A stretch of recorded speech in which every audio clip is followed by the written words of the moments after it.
बिस्मिल्लाहिर्रहमानिर्रहीम। फ़हीम महबूब आपसे मुखातब है। आज का जो टॉपिक है इसमें हमने ये देखना है कि जब इनकम टैक्स रिटर्न हमने फ़ाइल करनी है तो उसमें कौन-सी जो 5 ऐसी चीज़ें हैं जो की पॉइंट है जो हमने हर सूरत में उसको क्रॉस चेक करना है, उसको प्रिपेयर करना है ताकि फ्यूचर में जो टैक्स ऑडिट है उससे हम बच सकें। या जो हमारी रिटर्न है बिल्कुल उसी तरीके से फ़ाइल हो जैसे रूल्स या लॉ के मुताबिक हमें रिक्वायर किया गया है। तो वैसे तो काफ़ी ज़्यादा चीज़ें हैं, लेकिन ये वो वाली चीज़ें हैं अगर इनमें गलती हो तो ये बाद में इसको जस्टिफ़ाई करना काफ़ी मुश्किल होता है। तो इनकम टैक्स रिटर्न की ये आप सबको पता है कि 30 सितंबर लास्ट डेट है फॉर अदर दैन कंपनी जिसमें पार्टनरशिप है, बिज़नेस इंडिविजुअल हैं और सैलरी इंडिविजुअल्स हैं। तो उसके लिए ये उसी सीक्वेंस में एक लेक्चर है और इसमें हम ये स्टडी करेंगे कि ये चीज़ें जो 5 कौन-कौन सी चीज़ें हैं, जिनमें सबसे पहले जो चीज़ आती है बैंक रिकन्सिलेशंस है। तो बैंक रिकन्सिलेशन स्टेटमेंट किस तरीके से बनानी है उसकी अभी हम एक्सेल के अंदर उसकी थोड़ी-सी वर्किंग चेक करते हैं। फिर एमआईएस रिपोर्ट है, ऑनलाइन एसेट डिटेल्स है, एक्सपेंस पॉइंट ऑफ सेल्स है और उसके बाद प्रॉपर वर्किंग है। तो सबसे पहला जो पॉइंट है वो बैंक रिकन्सिलेशन है कि बैंक रिकन्सिलेशन क्यों बनाया जाता है, क्यों बनाई जाती है? क्योंकि जो डेबिट और क्रेडिट साइड पे जो बैंक की एंट्रीज़ होती हैं उसको रिव्यू करने के लिए होता ये है कि अगर आप बिज़नेस इंडिविजुअल हैं या इवन सैलरी इंडिविजुअल्स हैं तो ड्यूरिंग द ईयर काफ़ी ऐसी ट्रांज़ैक्शंस होती हैं जो हमें याद नहीं होती। तो बैंक रिकन्सिलेशन को बनाना इसलिए ज़रूरी है कि हमें ये भी पता चले कि डेबिट साइड पे हमारी जो पेमेंट्स हैं वो किसको हुई हैं और क्रेडिट साइड पे जो हमारे पास अकाउंट में फंड्स आए हैं, वो कहाँ से आए हैं। हो सकता है कोई ऐसी चीज़ है जो हम इग्नोर कर रहे हों, लेकिन जब बैंक स्टेटमेंट की रिकन्सिलेशन करेंगे तो हमें पता चलता है कि अच्छा ड्यूरिंग द ये भी ट्रांज़ैक्शन हुई है और इसी पॉइंट ऑफ टाइम पे हम उसको स्टडी कर सकें कि हमने उसको कैसे रिपोर्ट करना है। तो बैंक रिकन्सिलेशंस के लिए ऑलरेडी जो how to file annual income tax return का लेक्चर है, उसके अंदर हम देख चुके हैं कि हमने कैसे करना है। मैं अभी सिर्फ क्विक रिकैप के तौर पे आपको बता देता हूँ कि बैंक रिकन्सिलेशन में हमने क्या-क्या चीज़ें देखनी है। तो ये मैंने एक फ़ाइल ओपन की है आपके सामने।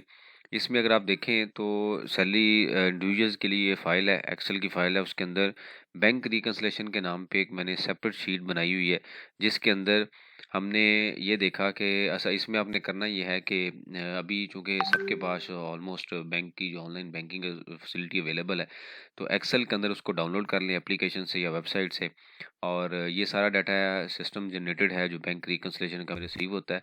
इवन अगर नहीं भी एक्सेल में अवेलेबल तो आप बैंक से भी रिक्वायर कर सकते हैं, वो आपको ईमेल भी कर सकते हैं। उसके बाद आपने ये करना है कि इस जगह पे एक डेबिट या क्रेडिट से पहले एक टैग एंटर करना है जिसमें आप ये देख सकें कि कौन-सी ट्रांज़ैक्शन है और किस नेचर की ट्रांज़ैक्शन है। तो यहाँ पे आप देखें तो मैंने एक-एक ट्रांज़ैक्शन के अंदर सारे टैग लगा दिए कि भई जो-जो पैसे आए हैं या जो-जो पेमेंट्स हुई हैं वो क्या नेचर्स की हैं। तो ये मैंने तकरीबन यहाँ पे आप देखें तो ये नीचे वाले जो टैग हैं 10 तरह के डिफरेंट तरह के जो एक्सपेंसेस हैं या इनकम है, जो बैंक में आई है, उसमें ये डेबिट साइड है और ये क्रेडिट साइड है। फॉर एग्ज़ाम्पल एक इंडिविजुअल है, उसके अकाउंट में 8,23,000 की सैलरी आई है, उसने 5,28,000 रुपए के एक्सपेंस किए हैं, कोई बैंक चार्जेज़ उसके डिडक्ट हो गए हैं, ये जो उसके बाद उसने कोई अब नॉर्मली होता ये है कि आप कमेटी वगैरह इस तरह की जो चीज़ें एडवांस में लोगों को दी जाती हैं, तो इसका मैंने वर्ड यही यूज़ किया है। तो आपने कोई एडवांस की कमेटी दी हुई है, वो आ गई है, कोई आपने रिसीव कर ली है, वो आपके पास आ गई है, ठीक है? और ये आपने रिसीव की है और इसकी आप पेमेंट कर रहे हैं मतलब फॉर एग्जांपल अभी आपने पेमेंट पूरी नहीं की लेकिन आपको एडवांस में पूरी रिसीव हो गई है यानी कि जो पहले ये दूसरी अगर आपकी कमेटी थी वो आपकी निकल आई है या आपने किसी से पैसे लिए हैं और बाद में पूरे साल में आपने पैसे देने हैं तो वो ये वाली चीज़ आ गई है। उसके बाद कैश इन हैंड है कि जो आपने विड्रॉल कराया है इसमें से आपके पास कैश इन हैंड अवेलेबल है और उसके बाद इनकम टैक्स कोई डिडक्ट हुआ है और कुछ पैटी कैश है। आप कोई फॉर एग्जांपल कोई आप किसी कंपनी में ऐसे ही में काम करते हैं जहाँ पे आपको पैटी कैश भी मिलता है और बाद में आप रीइंबर्स करवाते हैं। तो इस तरीके से ये ज़रूरी नहीं है कि सारी चीज़ें आपके पास अवेलेबल हों, लेकिन इसके अलावा कोई ऐसी चीज़ें भी हो सकती हैं जो यहाँ पे नहीं मैंने डिस्कस की लेकिन आपकी बैंक स्टेटमेंट में आ रही हूँ। जैसे कोई प्लॉट परचेज़ किया है, कोई एसेट परचेज़ किया है, गाड़ी परचेज़ की है, वो सारी चीज़ें वहाँ पे आ सकती हैं। तो पर्पज़ असल में ये है कि हर एक डेबिट, हर एक क्रेडिट के आगे हमने इस तरीके से उसको टैग करना है और टैग भी इस तरीके से करना है कि कोशिश करें कि 8-10 तरह के एक्सपेंसेस हों ताकि आपकी रिकन्सिलेशन ईज़ी रहे। जैसे ही आप कर लें, उसके बाद एक छोटी-सी इसकी समरी बना लें, एक छोटा-सा फ़ॉर्मूला लगा लें सम इफ का और ये समरी आपके सामने इस तरीके से बन जाएगी। अच्छा, ये करने के बाद जब आप ये बना लेंगे, तो आपको पता होगा अच्छा मेरे अकाउंट में ये सैलरी आई है, ये मेरी क्रेडिट साइड है, ये मेरी डेबिट साइड है। तो आप ईज़िली उसको मतलब जो उसकी जो ट्रांज़ैक्शंस हैं उसको समझ सकेंगे। अगर कोई ऐसी चीज़ आपको याद नहीं आती तो उसके ऊपर आप थोड़ी वर्किंग करके, चेक करके आप उसमें अपडेट कर सकते हैं कि अच्छा ये मेरे अकाउंट में पैसे आए थे या मैंने किसी को दिए थे तो जो मैं भूल रहा हूँ, लेकिन स्टेटमेंट के अंदर अवेलेबल है। तो इसको इस टाइम पॉइंट ऑफ टाइम पे डिस्कशन करने का पर्पज़ ये है कि जब भी ऑडिट आता है तो बैंक स्टेटमेंट रिक्वायर की जाती है कि बैंक स्टेटमेंट की कॉपी लेके आएँ। तो बैंक स्टेटमेंट में अगर डेबिट या क्रेडिट को अच्छी तरीके से आपने रिटर्न फाइल करते हुए चेक नहीं किया, तो जब आपको ऑडिट आता है या कोई क्वेश्चन आता है तो उस टाइम हम हो सकता है कि उस तरीके से रिप्लाई ना कर सकें और अल्टीमेटली हमें उसके ऊपर पेनल्टी पे करनी पड़ेगी या टैक्स पे करना पड़ेगा। दूसरा पॉइंट कि बैंक रिकंसिलिएशन बनाने के बाद एमआईएस रिपोर्ट में भी आके आपने देखना है। सम टाइम ये होता है कि बैंक में कुछ चीज़ें नहीं आ रही हैं या नहीं आ रही, लेकिन एमआईएस रिपोर्ट में गलती से आपके नाम पे चीज़ें रिपोर्ट हुई हुई हैं या इवन आपको याद नहीं आ रही। तो इस केस में आपने क्या करना है कि ये आइरिस मैं दोबारा इसको ओपन कर लेता हूँ कि एक टैक्स पेयर का लॉगिन मैंने यहाँ पे एंट्री की है। ये मैंने ओपन किया है। उसके बाद आपने इसके ऊपर वैसे ऑलरेडी लेक्चर पढ़ा हुआ है, how to check the tax paid on your NTN और सीएनएसी, लेकिन इसके अंदर ही इसी टॉपिक को हम डिस्कस कर रहे हैं। लॉगिन करने के बाद आप एमआईएस में आएँगे, इन्फॉर्मेशन सेंटर में आएँगे और पेमेंट पे क्लिक करेंगे। जैसे ही आपने क्लिक करना है, ये टैब ओपन होगा और आपने कुछ नहीं करना, सर्च पे प्रेस कर देना है। सारी डिटेल्स आपके सामने अवेलेबल होंगी। फिर ये एक्सेल का टैब है, इसको आपने क्लिक करना है और एक्सेल की फाइल आपके सामने इस तरीके से डाउनलोड होगी और उसके बाद आपने उसको ओपन करना है। ओपन करने के बाद आपने सिंपल ये करना है कि यहाँ पे ऊपर फ़िल्टर लगाना है। फ़िल्टर लगा के टैक्स ईयर 2022 की जो ट्रांज़ैक्शंस हैं वो आपने देख लेनी है कि हमारे नाम आप 2022 में आपके नाम पे क्या ट्रांज़ैक्शन, मतलब एक एम्प्लॉयी है उसके नाम पे टैक्स जमा हो रहा है और या उसने कोई प्लॉट परचेज़ किया, कोई भी चीज़ परचेज़ की है, तो यहाँ पे वो शो होती रहेगी।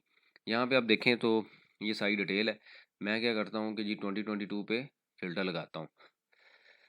ठीक है, 2022 में मैंने फ़िल्टर लगा लिया और जैसे ही मैंने फ़िल्टर लगाया तो आपके सामने है कि जी ये सैलरी है, ये उसने प्लाट परचेज़ किया है जिसके ऊपर उसने 1% जो टैक्स है वो 236 के का 76,000 रुपये यानी कि 7.6 मिलियन की वैल्यू होगी प्लाट की। तो उसने अब ये सारी चीज़ें आपने देखनी है कि भई अच्छा अब आपको बैंक स्टेटमेंट में हो सकता है अमाउंट ना नज़र आ रही हो, आपने कैश में से पे किया हो या किसी इनहेरिटेड आपको मिली है। लेकिन यहाँ पे जो चीज़ आ रही है तो इसका मतलब ये है कि हम वहाँ पे बैंक स्टेटमेंट में मिसिंग कर रहे थे, हमें नहीं पता था लेकिन यहाँ पे शो कर रहा है। इसका मतलब ये है कि हमने इसको भी कंसीडर करना है। तो एमआईएस को भी आपने कंपेयर करना है। दूसरा पॉइंट क्या आता है, तीसरा पॉइंट कि ऑनलाइन एसेट डिटेल वेरिफिकेशन। इसमें क्या है, ये तीसरा पॉइंट है। ये हम सारी चीज़ें क्यों कर रहे हैं ताकि फ्यूचर में जब एफबीआर रिकंसलेशन करता है तो एफबीआर भी अपने सिस्टम में जो उनका डाटाबेस है इस तरीके से ही चेक करता है। आईरिस आपने ओपन करना है और मालूमात सेंटर पे क्लिक करना है, उसके बाद लॉगिन करना है। उसी टैक्स पेयर को मैं यहाँ पे लॉगिन कर रहा हूँ। तो जैसे मैंने लॉगिन किया तो आप देखें ये डैशबोर्ड है और ये विदहोल्डिंग है। अगर आपके नाम पे कोई गाड़ी होगी, कोई भी ऐसी चीज़ होगी तो यहाँ पे वो जिस तरीके से ये बिलिंग कर रहा है या ये डिसेबल नहीं है, नज़र आ रहा है, इसी तरीके से बाकी सारी चीज़ें भी इनेबल होंगी। मतलब आपके नाम की कोई गाड़ी है तो इस तरीके से ये भी पॉपअप पे होगा तो उस पे आप क्लिक करेंगे तो आपके पास डिटेल अवेलेबल सारी आ जाएगी कि आपके नाम पे क्या-क्या चीज़ें हैं। तो अभी हम क्लिक करते हैं क्योंकि विदहोल्डिंग का टैब है तो हमने ये क्लिक किया तो हमने देखा भई अच्छा यहाँ पे इन्फॉर्मेशन जो आ रही है और जो एक्सेल में अभी हमने एमआईएस पे देखी है, उन दोनों को हमने कंपेयर करना है। तो अगर फॉर एग्जांपल एमआईएस पे ज़्यादा है, यहाँ पे कम है, तो फिर हमने फर्दर उसको चेक करना है कि कौन-सी इन्फॉर्मेशन ठीक है। मतलब थोड़ा-सा उस पे आपने माइंड यूज़ करके देखना है कि एक्चुअल में क्या हुआ है। अगर दोनों पे मैच है, ओके, वेल एंड गुड। फिर भी आपने चेक करना है कहीं एमएस पे इन्फॉर्मेशन ज़्यादा गलत तो नहीं है क्योंकि सिस्टम है ना, गलती करता है, बार-बार सिस्टम अपडेट हो रहा है, गलती हो जाती है। तो फिर भी आपने एक्चुअल एविडेंस दोबारा चेक लाज़मी करने हैं। क्योंकि ऐसे कई केसेज़ हैं जहाँ पे टैक्स वहाँ पे ज़्यादा है, एक्चुअल में कम है और कई ऐसे केसेज़ हैं जहाँ पे वहाँ पे कम है और एक्चुअल में ज़्यादा है। तो इसलिए हमने एक्चुअल सिचुएशन को लाज़मी रिव्यू करना है। तो बेसिकली ये डिफरेंट तरह के कंट्रोल्स हैं जिस तरीके से एफबीआर चेक करता है, हम एडवांस में चीज़ें चेक कर रहे हैं ताकि हम नोटिस से बच सकें। उसके बाद पॉइंट आता है जी एक्सपेंस पॉइंट ऑफ सेल। अब आपको पता है कि पॉइंट ऑफ सेल पिछले 2 साल से तकरीबन एक्टिव है और नॉर्मली हम क्या करते हैं कि हम पॉइंट ऑफ सेल पे जब विज़िट करते हैं तो हम अपना जो आईडी कार्ड है उनको देते हैं कि भई ये चीज़ हम परचेज़ कर रहे हैं, ये हमारा आईडी कार्ड नंबर है और 1 लाख से ऊपर ट्रांज़ैक्शन है तो हमें रिक्वायर भी किया जाता है। तो अगर आपके पास पॉइंट ऑफ सेल की कुछ चीज़ें अवेलेबल हैं, रसीदें अवेलेबल हैं और आपको पता है इसके ऊपर कुरानदाज़ी वगैरह और डिफरेंट तरह के रिवार्ड्स भी हैं, तो इसीलिए अगर पॉइंट ऑफ सेल पे आपकी शॉपिंग ज़्यादा है और आप ये समझ रहे हैं कि हम जो एक्सपेंस है वो एवरेज शो कर दें, तो एटलीस्ट जो पॉइंट ऑफ सेल पे आपके एक्सपेंस रिपोर्ट हो चुके हैं वो आपने लाजमी शो करने हैं। For example point of sale पे आपने 5 लाख की शॉपिंग की हुई है और आप ये चाहते हैं यार मेरा जो टोटल एक्सपेंस है ना वो तकरीबन 4,50,000 है, लेकिन पॉइंट ऑफ सेल कह रहा है 5 लाख, तो हमें ये लाजमी शो करना है। अब ये ज़रूरी नहीं है कि आपके पास सारी जो स्लिप्स हैं, रसीद हैं, अवेलेबल हों, लेकिन जो जो चीज़ें आपको याद हैं एटलीस्ट वो आपने यहाँ पे जो एक्सपेंस के अंदर लाजमी रिपोर्ट करनी है। अगर पॉइंट ऑफ सेल से कोई आप एसेट परचेज़ कर रहे हैं, कोई इस तरह का लैपटॉप परचेज़ किया है, तो उसको भी आपने एसेट के टैब में शो करना है।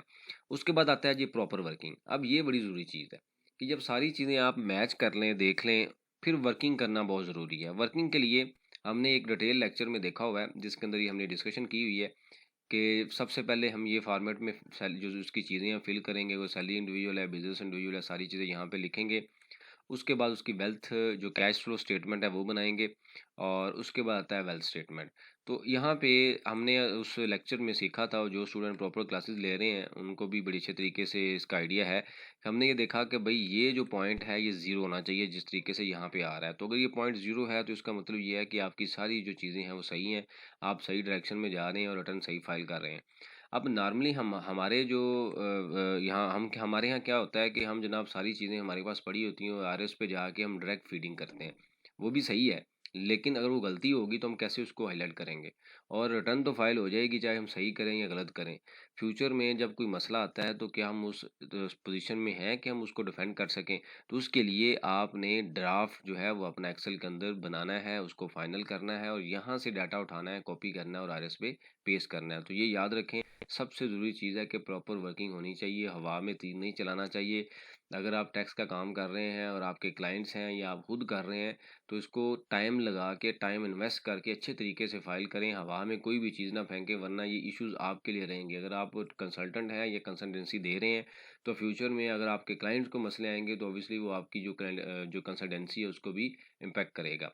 तो ये 5 चीज़ें हैं, मेरे मुताबिक इससे ज़्यादा भी हैं, लेकिन ये 5 वो वाली चीज़ें हैं जो मैक्सिमम जो रिस्क है उसको कवर करती हैं। अगर हम इसको इस तरीके से कर लेंगे तो मुझे उम्मीद है कि हमें कम से कम नोटिस आएगा, और अगर आता भी है तो हम बड़ी इजीली उसका रिप्लाई कर सकेंगे। अगर इससे रिलेटेड कोई क्वेश्चन हुआ मेंशन कीजिए, और जो स्टूडेंट प्रॉपर क्लासेस ले रहे हैं उनको फाइल जो ऑलरेडी मिल चुकी है ये वाली, इसको वर्किंग करते करें आप। कोई क्वेश्चन हो डिस्कशन करें, और इससे रेलिवेंट कोई आप समझते हैं कि मज़ीद कोई की पॉइंट है या टिप है तो आप मेंशन कीजिए कमेंट्स पे, ताकि जो लर्निंग का प्रोसेस है ये कंटिन्यू रहे। और इसके अलावा जो एक लेक्चर है कंपनी के ऊपर, वो भी मेरी कोशिश है कि 1-2 दिन तक वो कंपनी को भी अपलोड करूँ, क्योंकि अभी उस पर टाइम अवेलेबल है, तो इसलिए मैंने इंडिविजुअल एओपी और अदर देन कंपनी के ऊपर ये लेक्चर पहले बनाया है।